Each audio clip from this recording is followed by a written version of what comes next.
মুহাম্মদ ইউনুস জন্ম 28 জুন 1940, একজন সামাজিক উদ্যোক্তা, সমাজসেবক ও নোবেল পুরস্কার বিজয়ী। তিনি 2024 সালের 8ই আগস্ট থেকে বাংলাদেশের অন্তর্বর্তীকালীন সরকারের প্রধান উপদেষ্টা হিসেবে দায়িত্ব পালন করছেন। তিনি 2006 সালে গ্রামীণ ব্যাংক প্রতিষ্ঠা এবং ক্ষুদ্রঋণ ও ক্ষুদ্রবিত্ত ধারণার প্রেরণার জন্য নোবেল শান্তি পুরস্কার লাভ করেন। তিনি 2009 সালে যুক্তরাষ্ট্রের প্রেসিডেন্সিয়াল মেডেল অব ফ্রিডম এবং 2010 সালে কংগ্রেশনাল গোল্ড মেডেল সহ বিভিন্ন জাতীয় ও আন্তর্জাতিক সম্মাননায় ভূষিত হয়েছেন।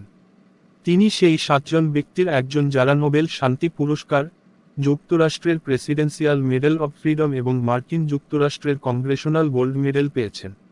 2012 সালে তিনি স্কটল্যান্ডের গ্লাসগো ক্যালেডোনিয়ান বিশ্ববিদ্যালয়ের আচার্য শিক্ষা হন এবং 2018 সাল পর্যন্ত এই পদে অধিষ্ঠিত ছিলেন। এর আগে তিনি চট্টগ্রাম বিশ্ববিদ্যালয়ের অর্থনীতি বিভাগের অধ্যাপক ছিলেন। 7. তিনি তার অর্থকর্ম সম্পর্কিত বেশ কয়েকটি বই প্রকাশ করেছিলেন।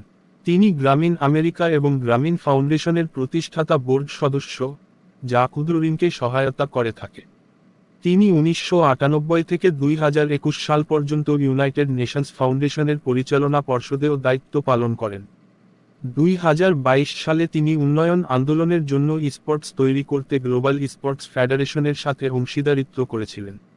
2024 সালের 5ই আগস্ট অসহযোগ আন্দোলনের ফলে সাবেক প্রধানমন্ত্রী শেখ হাসিনা পদত্যাগ করেন এবং 2024 সালের 6ই আগস্ট রাষ্ট্রপতি মোহাম্মদ শাহাবুদ্দিন জাতীয় সংসদ বিলুপ্ত করার পরে শিক্ষার্থীদের দাবির ভিত্তিতে রাষ্ট্রপতি ইউনূসকে বাংলাদেশের অন্তর্বর্তীকালীন সরকারের প্রধান হিসাবে দায়িত্ব পালনের জন্য মনোনীত করেছিলেন।